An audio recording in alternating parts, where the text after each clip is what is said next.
보편적으로 사람들이 이 세상에 몇 번 태어나죠? 아직 모르세요? 몇 번 태어나는지? 뭐 2번 태어난다고 한다는 것은 벌써 믿음의 사람들은 이렇게 2번 태어난다고 이야기합니다. 자, 첫 번은 우리가 육신으로 태어나죠. 그게 첫 번째 태어나는 것이요. 2번째는 어떻게 태어나는 거예요? 영적으로 태어나는 것, 중생, 거듭남이라 그러죠. 이걸 2번째. 근데 한 가지 더 태어나야 진짜 태어나는 거예요. 그게 뭐냐면 내 사명이 무엇인지 깨달은 사람이 진짜 태어난 사람. 그래서 사람은 3번 태어나게 돼 있어요. 육신으로 태어나고, 영적으로 거듭나게 태어나고, 그 다음에 내가 무엇을 할 줄 아는 사명을 깨달아야 진짜 태어난 사람이에요. 목사님, 그럼 누가 사명자입니까? 누가 사명자일까요? 목사나 선교사만 사명자일까요? 여러분, 그렇지가 않아요. 하나님이 만드신 피조 세계, 이 모든 만물들에게는 다 목적이 있고 그 목적마다 다 사명이 있어요. 그래서 넓은 의미로 누가 사명자냐 하면은 그냥 모든 사람이 다 사명자예요. 넓은 의미로는 다 사명자예요. 너도 나도 다 사명자예요. 그러나 좁은 의미로 보면 진짜 누가 사명자냐라고 생각하면요, 내가 무엇을 할 줄 아는 사람, 무엇을 할 줄 아는 사람이 진짜 사명자예요. 내가 지금 뭘 해야 될지 모르는 사람은 내가 지금 사명이 있는지 모르는 거예요. 그런데 사명이라고 하니까 오해하지 마세요. 사명이라고 하니까 세계 평화를 위해서 일을 하고 남북 통일을 위해서 일을 하고 큰 일을 해야만이 사명이다 라고 하지만 꼭 그것만은 아니에요. 그것도 사명이죠. 그러나 사명은요, 우리가 믿는 사람들의 사명은 아주 사소한 일상 속에서 하나님이 우리에게 사명을 주시고 그것을 깨달아 알게 만드는 거예요. 아주 사소한 일, 평상시에 생활 속에서 우리의 사명을 깨닫게 돼요. 18세기에 로렌스 형제라는 사람이 있었습니다. 이 젊은이가 좀 수도사가 되고 싶어서 수도원에 들어가게 돼요. 근데 수도원에 들어가 보니까 역시 수도원도 작은 세상이거든요. 거기 보면 수도원장이 있고 설교를 감당하는 사람이 있고 찬양 인도하는 사람이 있고 많은 사람들이 그냥 스포트라이트를 받고 그냥 박수도 받고 앞에서 막 일하는 사람도 있고 한 거예요. 그런데 자기는 수도원에 딱 들어가니까 그냥 부엌에 들어가서 설거지하고 또 허드렛 일하고 청소하고 아주 굳은 일은 혼자 다 맡아서 하는 거예요. 그래 얼마나 비교가 되겠어요. 거룩한 예배 시간에 그냥 나와서 다 찬양하고 막 설교하는 사람을 바라보면 얼마나 자기 자신이 초라하게 느껴지겠어요. 그런데 어느 날이죠. 어느 날 부엌에서 일을 하다가 하나님의 임재를 체험한 거예요. 부엌에서. 그곳이 하나님이 계신 거예요. 자기가 늘 일하던 그 자리에 그 하나님의 임재를 느끼자마자 이 로렌스 형제의 인생이 완전히 변했어요. 어떻게 변했느냐? 예전에는 그냥 밥하기 바빴고 설거지하기 바빴고 일하기 바빴고 꾸준히 일하기 바빴고 막 그냥 정신없이 일만 했는데 하나님의 임재를 체험하고 나니까 자기가 맛있게 밥을 하고 반찬을 하고 그렇게 차려진 상을 그 밥을 먹고 설교라는 수도 원장을 보니까 그렇게 귀한 거예요. 자기가 해준 밥을 먹고 힘을 내서 설교를 하고 있거든. 그리고 자기가 깨끗이 치워놓은 그 방에 들어가서 많은 수도사들이 들어가서 편히 쉬는 모습을 보니까 그게 진짜 귀한 거예요. 자기가 깨끗이 청소해 놓은 곳에서 그 수도사들이 쉬는 것을 보니까 예전에는 불편하고 원망했던 이런 모습들이요, 하나님의 임재를 느끼니까, 하나님의 임재를 체험하니까 자기의 그 부엌에서 일하는 사명이 얼마나 귀중하고 아름답고 고귀한지 인생이 변한 거예요. 인생이 변한 거예요.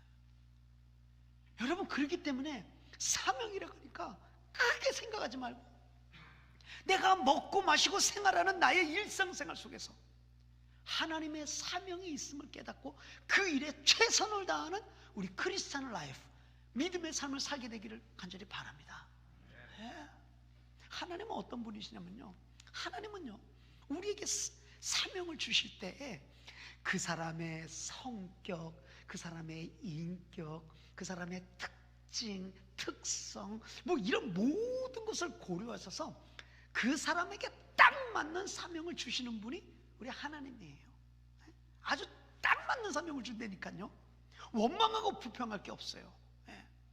고린도전서 12장 28절에서 30절까지의 말씀 같이 한번 보시겠습니다. 함께 읽겠습니다.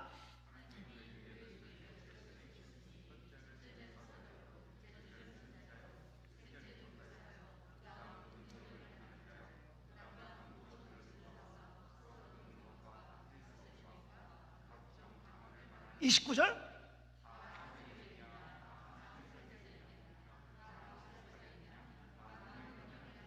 30절?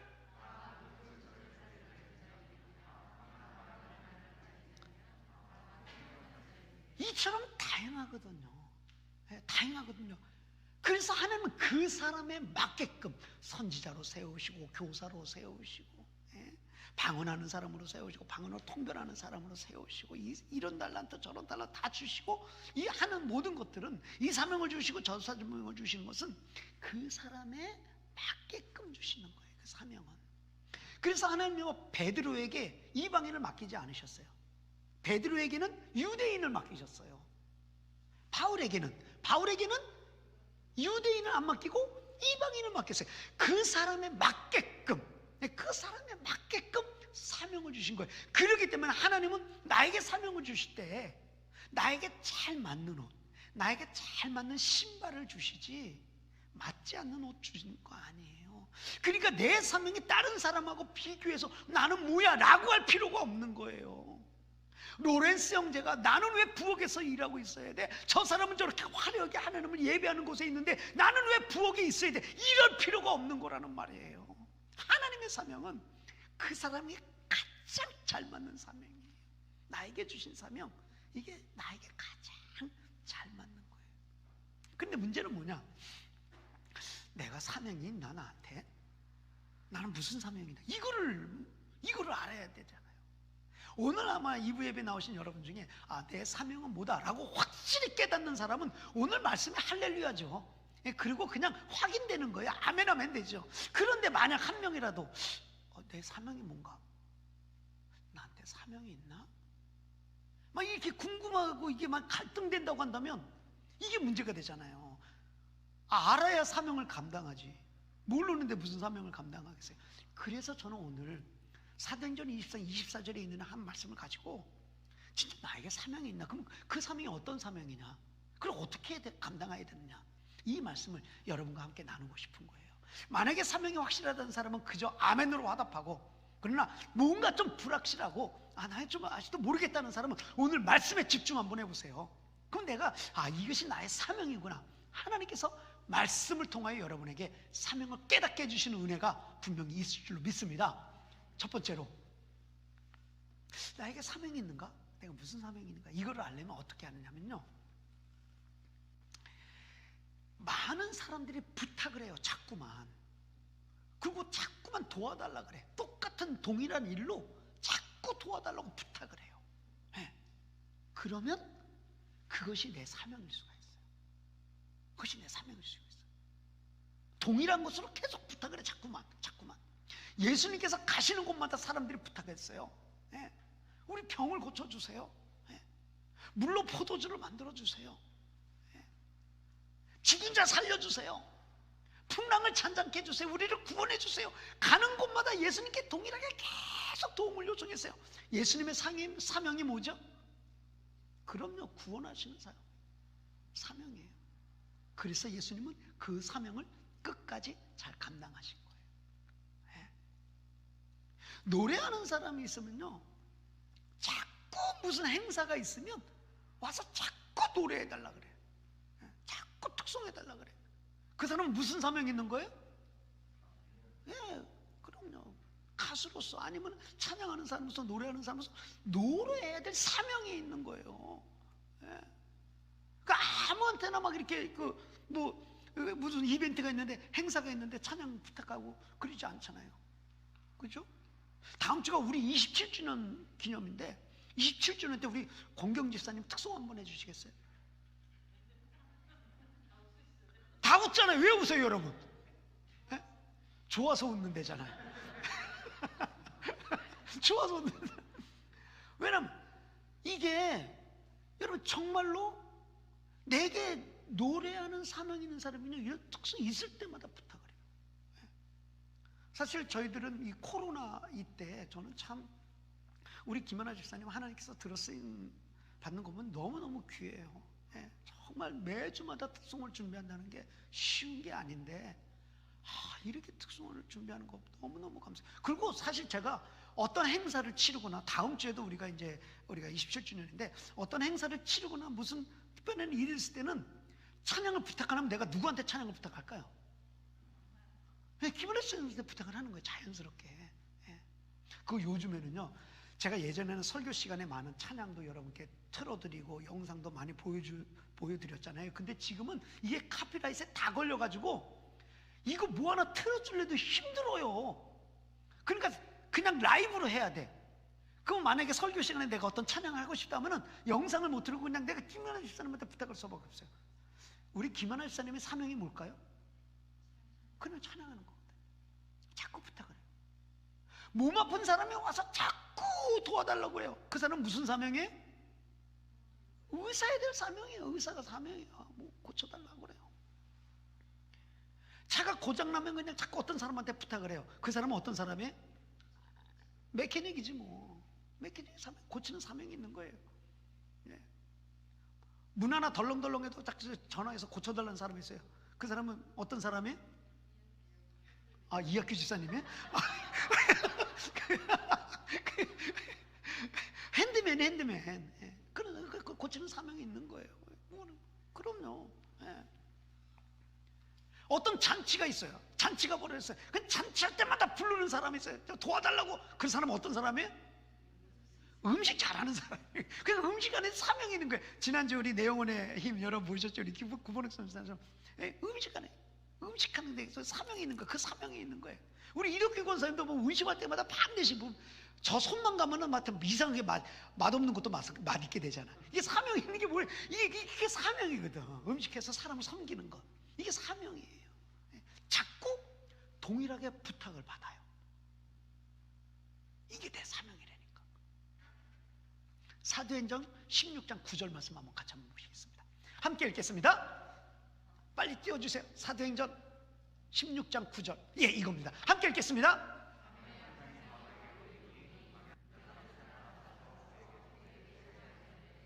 마게도냐를 건너와서 우리를 도우라. 바울에게 환상이 있어요. 이 원래 바울이요 전도 계획이 아시아 지역에서 정말 전도를 많이 하고 싶었어요.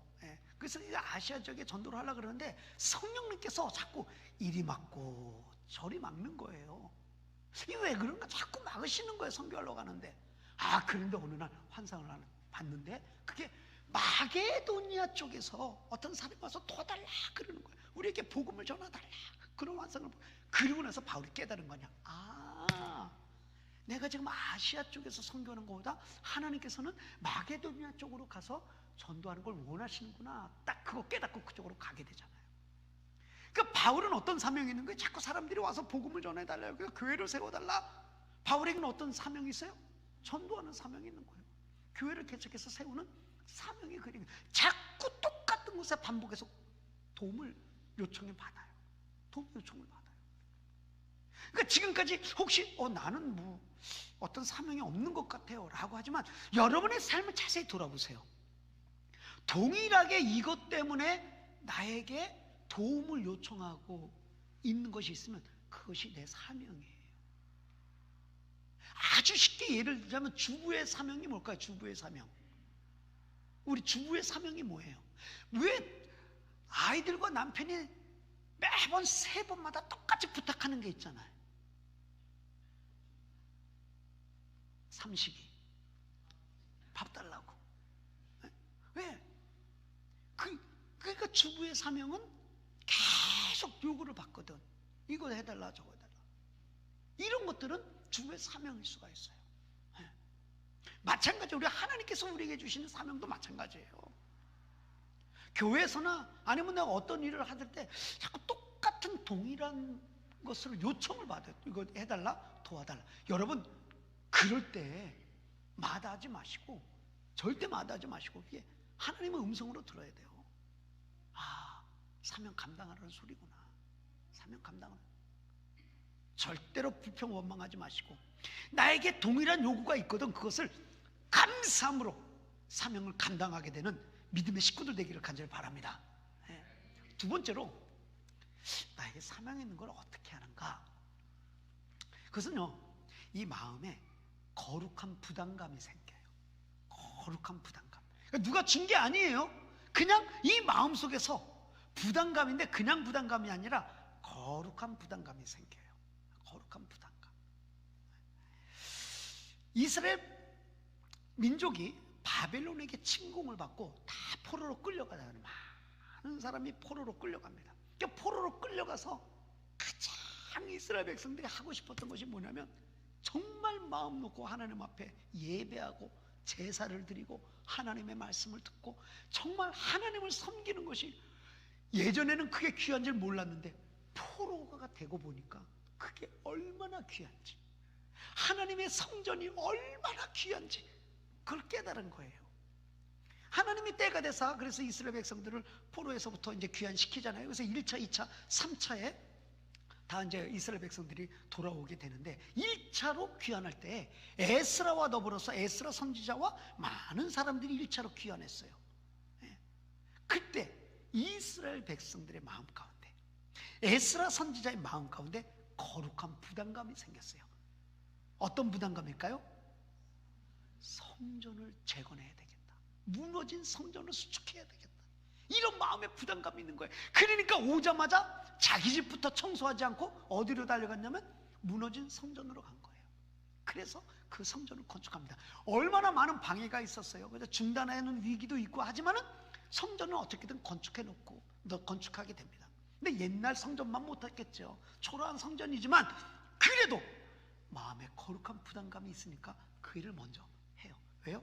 그게 사명이에요. 마음에 거룩한 부담. 그런데 성전만 건축해 놓으면 뭐예요, 여러분? 집을 지어 놓기만 하면 뭐예요? 도둑들이 자꾸 드는데 뭐가 있어야 돼요? 성벽이 있어야 되거든. 근데 성벽은 건축하지 못한 거예요. 아직 성전만 건축했지. 그 소식을 누가 듣냐면, 아직 귀환하지 아니한 느헤미야 선지자가 그 소식을 듣는 거예요.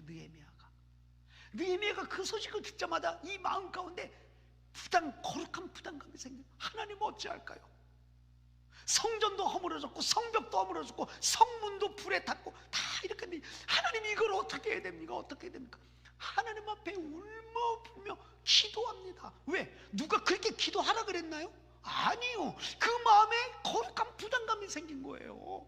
그러고 나서 하나님 앞에 막 기도하는 거예요. 느헤미야 1장 1절에서 5절까지를 교독하시겠습니다. 제가 먼저 1절 읽을게요. 하가라의 아들 느헤미야의 말이라. 아닥사스 왕 120년 기스르월에 내가 수산궁에 있는데,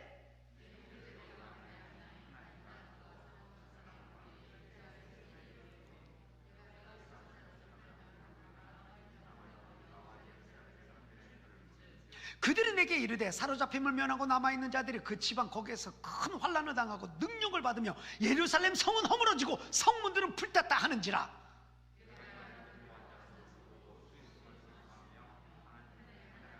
금식하여 기도해. 5절 다 같이요.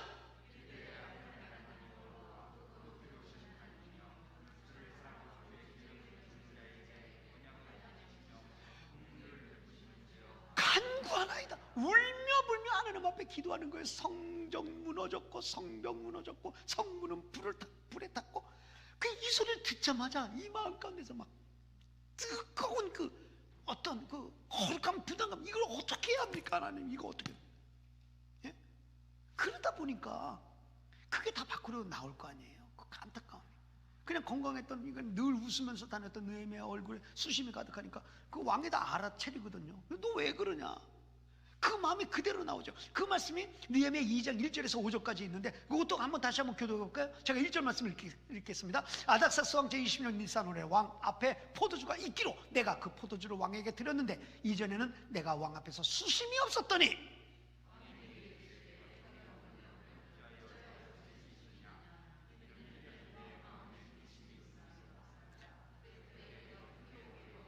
왕께 대답하되 왕은 만세수를 하옵소서. 내 조상들의 묘실이 있는 성읍이 이제까지 황폐하고 성문이 불탔사오니 내가 어찌 얼굴에 수심이 없사오리까 하니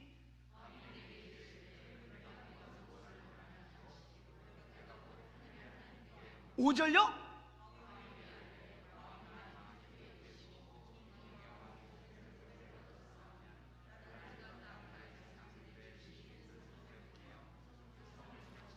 예. 늘 마음에 거룩한 부담감이 있으니까 이 왕이 알아차리고 어떻게 하면 좋겠냐, 나를 보내서 성벽과 성문과 모든 것 다 재건할 수 있도록 도와주십시오 왕이 요청하니까 결국 왕이 허락을 하고 모든 자재까지 다 보내가지고 느헤미야가 돌아가서 성벽을 건축할 수 있도록 돕죠. 그래서 3차 귀환 때 느헤미야가 돌아와서 성벽을 건축합니다. 성벽을 재건하게 돼요. 무너진 성벽을 수축하게 되죠.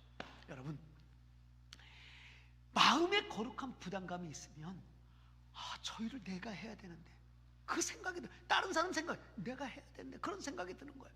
그러니까 느헤미야가 돌아와가지고요 성벽을 얼마나 이거를 짓고 싶었으면 얼마나 마음에 부담감이 있었으면 이것에 그냥 올인하게 되는데 얼마 만에 이 성벽을 재건하게 되면 놀라워요. 오랫동안 방치되었던 그 성벽이요, 느헤미야 6장 15절에서 16절 한번 보십시다. 며칠 만에 완성되는지 함께 읽겠습니다. 성벽 역사가 엘사 12월 5일에 끝남에 우리 모든 대적과 주위에 있는 이방 족속들이 이를 듣고 다 두려워하여 크게 낙담하였으니 그들이 우리 하나님께서 이 역사를 이루신 것을 알미었더라. 예. 며칠 만에 성벽이 다 재건됐어요? 52일 만에. 2달이 못 되어서 성벽이 재건됐다고 한다는 것은요, 이게 얼마나 빨리 성벽이 재건됐다는 걸 알려주는 거거든. 예? 아니 누가 시켰냐고. 이게 거룩한 부담감이에요. 이거 내가 해야 되는데.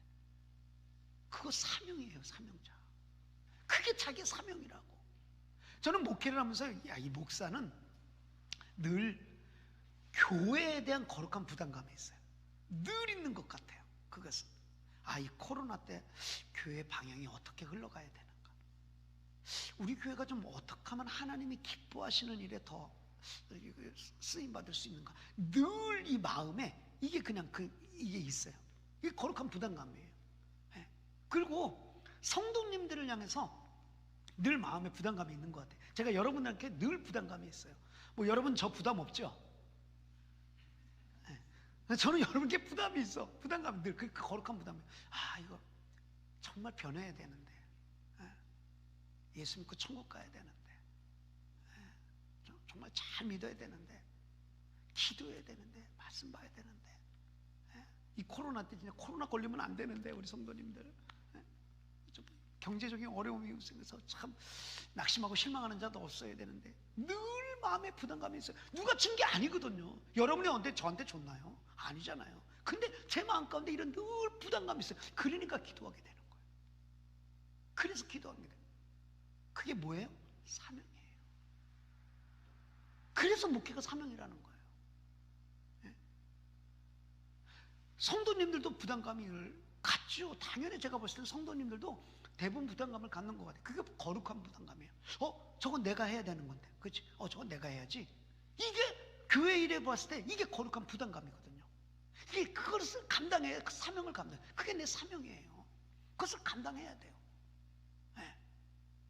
교회 뭔가 보죠, 허물어진 거 있으면 내가 해야 되겠다 생각드는 사람이 그게 그 사명이에요.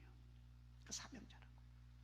저는 이 코로나 때 저희 교회에 행하신 하나님의 일을 지금 3월 달부터 돌아보잖아요. 3월 때 꽤 오래 갔잖아요. 지금 11월 달이니까 3월 달부터 쭉쭉쭉 어떤 일이 있었는가 몇 개 큰 징검다리처럼 딛고 온 걸 돌아보면 진짜 하나님의 은혜가 너무 감사한 게 한두 가지가 아니에요.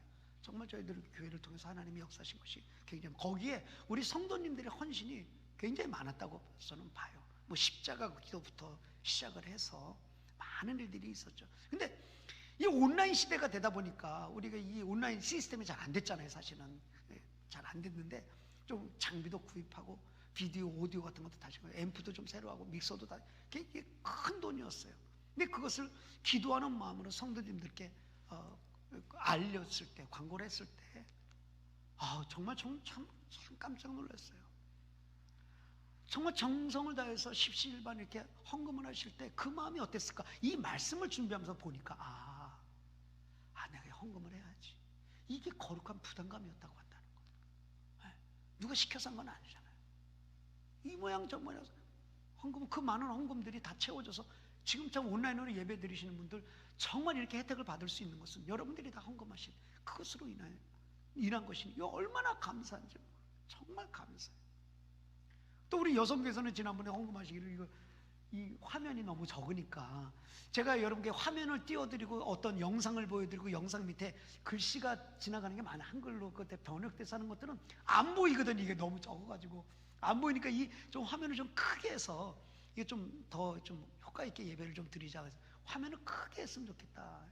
거기에 또 이렇게 헌신도 하시기도 하고 뭐 누가 시켰나요? 정말 그런 마음이 있는 거죠. 거룩한 부담감이 있는 거예요. 또 이제 11월 때니까 좀 날씨가 춥잖아요. 그럼 우리가 문이 외문이라 저거 열어놓고 안내하는 사람들은 완전히 동태가 됩니다. 겨울 내내. 그 문을 열어놓으니까 여기에 히터를 틀어도 그냥 얼마나 비싸요 또 기름값이. 히터를 틀어도 그냥 열을 다 뺏겨버리는 거죠. 문을 열어놓으니까. 그러니까 저거를 좀 이중문으로서 좀 해서 좀 절감도 하고 또 안내하는 사람들도 그렇게 고생하지 아니하도록 이렇게 좀 했으면 좋겠다. 그런 이게 그 마음의 거룩한 부담감이거든요. 예, 뭐 누가 시켜서 그런 건 아니에요. 제가 한 달 전에 어느 선교사님한테 전화를 받은 거예요. 연락을 받는데 목사님, 제가 좀 잠깐 미국을 들어가야 되는데 선교관 좀 쓸 수 있을까요? 한 2주나 3주 선교관을 쓸 수 있을까요? 전화를 받는데 정말 가슴이 아픈 거예요. 왜냐하면 저희 선교관이 사실 좀 방치되어 있기 때문에 저거 지금 누구 있을 만한 공간이 안 되거든요. 여러분 올라가 보시면 알겠지만 좀 그 공간이 안 돼요. 사람이 살 만한. 예. 그렇다고 이게 와서 지금 코로나 때문에 선교지가 어렵기 때문에 코로나 때문에 와서 3주 정도 있는데 호텔에 머물 수는 없잖아요. 너무 비싸기 때문에. 예. 그걸 어떻게 해야 되나 어떻게 해야 되나. 그럼 결국은 죄송합니다 선교사님, 이게 말이 안 떨어지더라고요. 말이 안 떨어져요. 저는 이런 부담감들은 이걸 거룩한 부담감이라고 생각해요. 거룩한 부담감. 이런 거 들었을 때 저 사람의 죄가 아니라 이거 우리가 해야지. 우리 교회가 이런 걸 감당해야 되지 않을까? 이것이 사명이에요. 사명. 이게 이상해요. 거룩한 부담감이 있으면요 앉으나 서나 그것에 생각이 있어요. 거기에 마음이 쓰여져요. 불쌍한 사람을 보고 그냥 지나가지 못해. 그냥 뭐라도 주고 뭐라도 도와줘야 돼요. 그 사람은요 구제해야 되는 사명이 있는 사람이에요. 그냥 그거 지나치면요 계속 그 사람이 생각나. 그래서 결국은 돌아가서 뭐라도 해야 돼. 이거는 정말 구제해야 될 사명이 있는 거예요. 나와 상관이 없어도 예수 믿지 아니하는 사람만 보기만 하면 눈물이 나요. 너무 불쌍해서 그 영혼이 지옥 갈 거 생각하면 너무 불쌍한 거예요. 그 사람에게 어떤 사명이 있는 거예요? 전도해야 될 사명이 있는 거예요. 누가 그 부담감을 줬나요? 아니요. 스스로 그렇게 부담스러운 거예요. 안 되지. 저 사람 지옥 가면 안 되는데. 이게 거룩한 부담감이 있는 거예요. 여행차 갔다 왔거든요. 재밌게 해외 여행차 갔다 왔는데 집에 왔는데 자꾸 그 나라의 그 연약한 모습이 마음속에 남고 자꾸 생각나는 거예요. 무슨 사명이 있는 거예요? 선교의 사명이 있는 거예요. 네? 선교의 사명. 저는요 하나님께서 그 사명자들에게는 거룩한 부담감을 주시다는 걸 확실히 아는 게 뭐냐면, 저는 원래 선교사를 중국 가기로 작정을 하고 준비를 했던 사람이에요. 중국 선교사로 가려고 신학교 때. 근데 러시아에 가서 집회를 하고 돌아왔는데 집에 돌아왔잖아요. 앉으나 서나 러시아 생각 앉으나 서나 러시아 생각. 그 땅이 사로잡혀 있어요.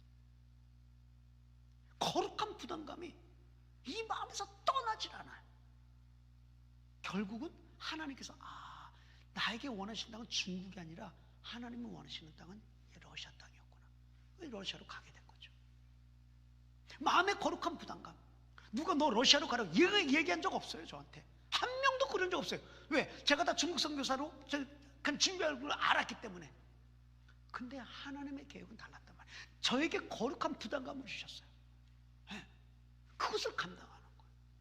여러분, 혹시 여러분의 생활 가운데 앉으나 서나 마음에 생각이 드는 것이 있습니까? 떠오르는 것이 있습니까? 저거 내가 해야 되는 건데, 저거 내일이지. 이거요, 여러분 사명이에요. 사명이에요. 그 성령님께서 주시는 감동, 그 사명을 거절하지 마시고 끝까지 잘 감당해내는 믿음의 사람들 되기를 바랍니다. 네.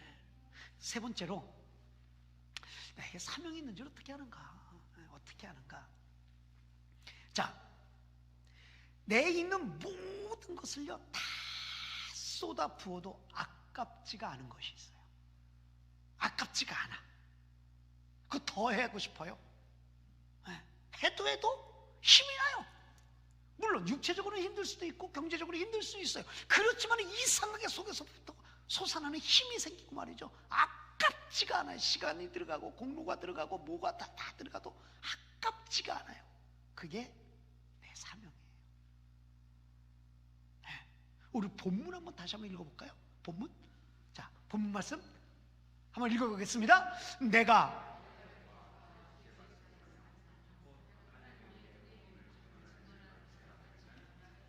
나의 생명조차 조금도 귀한 것으로 여기지 아니하노라. 나의 생명조차 조금도 귀하게 여기지 않는다는 거예요. 아니, 생명을 버리는데도 아깝지가 않은 거예요. 그게 이 세상에 생명만 귀한 게 어디 있습니까? 근데 그것을 포기하는데도 아깝지가 않아요. 24절에 바울의 고백이에요. 그래서 바울이 사명자라는 거예요. 근데 우리가 오늘 24절 읽었는데 22절과 23절에는 어떤 말씀이 있는지 아세요? 한번 읽어보십시다. 21절과 23절 함께 읽겠습니다. 보라,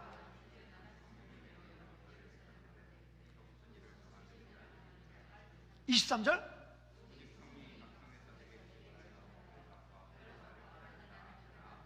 이게 무슨 말씀이냐면 이제 바울이 예루살렘을 갔다가 예루살렘을 통해서 이제 세계 선교를 하려는 막 선교하려는 뜨거운 마음이 있는데 성령님이 뭐라고 그렇게 해주냐면 너 예루살렘에 가면 결박당하고 환난을 당한다.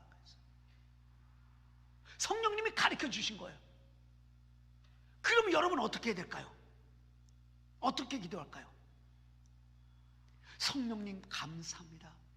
내가 환난과 결박당할 걸 가르쳐 주시니 감사합니다. 그래서 나 예루살렘 안 가겠습니다. 그렇게 기도할 수 있잖아요. 근데 바울이 환난과 결박이 너를 기다릴 것이다 라고 했는데 24절의 본문에 읽었듯이 좋습니다. 환난이 기다려도 좋고요, 나는 결박을 당해도 좋습니다.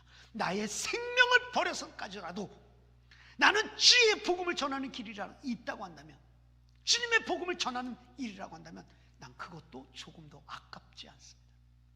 아깝지 않습니다. 놀라운 고백이에요. 바울의 고백은 사도행전뿐만 아니에요. 바울 서신을 보면요, 이와 같은 고백이 철철철철 차고 넘쳐요. 우리 빌보서 3장 7절 8절 말씀 한번 같이 한번 읽어보겠습니다. 함께 읽겠습니다. 그리스도를 위하여 다 해로 여길 뿐더러 8절,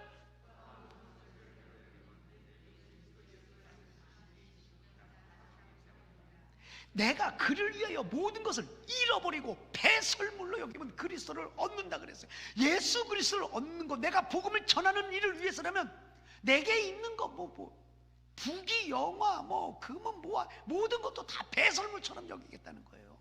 배설물처럼 여기겠다. 그리스도를 위해서 복음을 전하는 일에 있어서 내가 생명을 바쳐도 나는 아깝지 않다. 아깝지 않다. 그래서 바울이 사명자라고 한 거죠. 아깝지가 않은 거예요. 아무리 쏟아부어도 아깝지가 않아요. 우리가 예수님께서 하신 말씀 중에 사마리아인, 선한 사마리아인의 그 비유를 잘 알죠. 예. 강도 만난 사람은 레위인도 그냥 지나갔고 제사장도 그냥 지나갔단 말이죠. 근데 이 사마리아 사람은 그 강도 만난 사람을 보자마자 치근한 마음이 들었을 뿐만 아니라 자기의 시간을 들여요, 자기의 돈을 들여요. 아니, 안면 부지의 사람이, 모르는 사람이 처음 만난 사람이에요. 근데 그 사람에게 다 쏟아부어 자기 있는 거. 아까워했나요? 아니요. 아까워했으면 그렇게 하지도 못하죠. 안 아까워했어요. 당연히 여겼어요. 네? 그리고 더했어요. 그래서 이 선한 사마리아 사람의 이 선한 사마리아의 비유는 예수님에 향한 비유예요. 예수님 자신의 말씀이라고. 네? 그리고 사명자들이 어떤 마음을 가져야 되느냐라고 하는 것이 이 선한 사마리아 사람 비유를 통해서 알 수 있는 거예요. 네? 사명자들의 마음은 어떤 마음이 있느냐? 내게 있는 것 모든 것을 다 쏟아부어도 아깝지가 않아요. 네? 그게 진짜 사명자예요. 그게 사명자라고요. 에콰도르 선교사로 떠났던 젊은이 5명이 있었습니다. 네. 아마존강 유역에 비행기를 타고 이제 딱 내렸어요. 그런데 그 5명의 젊은 선교사들이 내리자마자 다 창에 찔려 죽습니다. 그 중에 이름이 하면 짐 엘리엇이라는 선교사님과 더불어 친구 넷이었습니다. 젊은이들이었어요. 네. 그게 영화대에서 나온 적이 있죠. End of the Spear 이라고 하는 그 창끝이라는 영화로도 나와서 여러분이 보신 줄 알고 있습니다. 네. 아니, 좀 비행기에 내려서 마을에 들어가서 예수라도 전하고 죽으면 얼마나, 순교당하면 얼마나 좋겠어요. 근데 비행기에서 내리자마자 원주민들이 던진 창에서 다 순교당해요. 근데 더 놀라운 게 그 선교사들 주머니에 뭐가 있었어요? 총이 있었어요. 총, 권총. 여러분, 권총과 창이 싸우면 누가 이겨요? 안 싸워봐서 몰라요? 권총하고 창을 싸워봐요. 권총이 이기지. 근데 선교사님들은 권총 사용하지 않았어요. 창에 맞아서 다 죽었어요. 그 자리에서. 그 이후에 그 에콰도르 그 죽였던 족속에게 정말 놀라운 복음이 들어가고 완전히 변한, 창 던진 사람이 나중에 목사가 되잖아요. 네? 기가 막힌 일이 일어난 거예요. 그런데 그 짐 엘리엇의 일기장이 나중에 발견돼요. 그 일기장에 뭐라고 써있냐면, 주님, 나는 오래 사는 것을 구하지 않겠습니다. 내 생명을 주님께 아낌없이 태워드리길 원합니다 라고 쓴 일기장이 발견된 거예요. 내 생명을 아낌없이 주님께 태워드리길 원한다는 거예요. 여러분, 자기 생명 이거 내놓는다는 게 이게 보통 어려운 게 아니에요. 근데 그 생명을 내놓길 원한다 그랬어요. 그러니 창에 맞아서, 권총이 있음에도 불구하고 창에 맞아 그냥 순교당하는 거예요. 내 생명을 내놔도 아깝지 않아요. 사명자예요. 내가 수고해놓고 그걸 수고라고 생각하지 않아요. 주님, 나는 무익한 종입니다라고 고백해요. 그게 사명자예요. 어느 한 수도사가 길을 가는데 석공들을 만난 거예요. 석공, 돌 깨는 사람들, 석공들을 3명을 만났는데 제일 첫 번에 만난 석공에게 당신 무엇하고 계십니까? 물어보니까 이 첫 번째 석공이 뭐라고 하냐면 아주 귀찮은 듯이 얘기하면서, 나 주인이 시켜서 지금 이 돌 깨고 있는데 얼마나 힘들지, 돌이 깨지지도 않고 말이에요. 너무 힘든데 귀찮게 말 붙이지 말라고 하면서 아주 퉁명스럽게 아주 불평하면서 막 그렇게 하고 있더래요. 하다가 2번째 석공을 만난 거예요. 당신 뭐하고 있습니까? 물어보니까 이 2번째 석공이 나 이거 돌 깨가지고 내가 돈 벌어서 먹고 살아야 되네. 너무 힘들다고. 이거 이렇게 안 나오고 이거 안 깨지는지 모르겠다고. 이 사람들 요새 불평하면서 이렇게 돌을 깨고 있더래요. 3번째 가다 보니까 또 석공이 또 있어. 당신 뭐하고 계십니까? 물으니까 이 사람이 그냥 돌을 깨면서 한박 웃으며 어려움을 가득하면서, 우리 교회 건물을 세우는데 지금 주춧돌로 세울 돌입니다 하면서 깨고 있더래요. 그러면서 돌을 깨는 사람들 보면요, 완전히 먼지 뒤집어 쓰거든요. 그 돌 때문에 먼지 뒤집어 쓰죠. 아주 험해요. 예. 근데 그 얼굴이 크게 웃으면서 그 환한 얼굴, 예? 그 돌을 깨면서. 여러분, 사명자의 얼굴은 어떤 얼굴일까요? 1, 2, 3, 세 명 중에 세 번째 얼굴이 사명자의 얼굴이에요. 자, 수고하잖아요. 자기 힘이 들어가잖아요. 힘이 들잖아요. 잘 안 깨지잖아요. 근데도 그 수고를 마다하지 않아요. 불평하지 않아요. 오히려 감사해요. 왜? 이게 교회의 주춧돌로 쓸 걸 생각하니까 감사한 거. 그게 사명자예요. 그게 사명자라고. 내가 돈을 투자해도 아깝지가 않아. 내 힘을 투자해도 아깝지가 않아요. 주의 일을 하는 사람들은 다 그래요. 아무리 헌금을 해도 이게 돈으로 생각이 안 들어요. 왜? 그게 사명이 있기 때문에 그래요. 그렇게 헌금을 하고도 이거 당연한 거야. 그리고 오히려 모자라. 하나님의 은혜 생각하면 이것도 택도 없어. 그것도 모자란 거예요. 뭐예요? 사명자예요. 사명자라고요. 여러분, 내 생에 내 생명을 바쳐서라도 아깝지 않은 사명이 있는 사람은 정말 행복한 사람이에요. 행복한 사람. 그 행복을 누리지 못하고 무덤에 들어가는 사람이 너무 많이 있기 때문에, 우리가 육신의 사명이든 하나님께서 주시는 영적인 사명이든 우리 삶에, 내 삶에 한번 여러분 잘 점검해 보세요. 나는 이것 하는 데는 정말 아깝지 않아. 이거 투자하는 데는 내가 아깝지가 않아. 그것이 내 사명이에요. 예를 하나 들자면, 저는 여러분께 저의 예를 들어야 그것이 더 확실하니까, 저는 목사로서 하나님의 말씀을 전할 사명을 받은 사람 아닙니까? 그러면 이 말씀을 준비하는 데 있어서 이 시간이라고 하는 것은 일주일이 정말 저는 어떻게 지나가는지 모르겠어요. 말씀을 준비하다 보면 꽤 많은 시간을 투자하게 되거든요.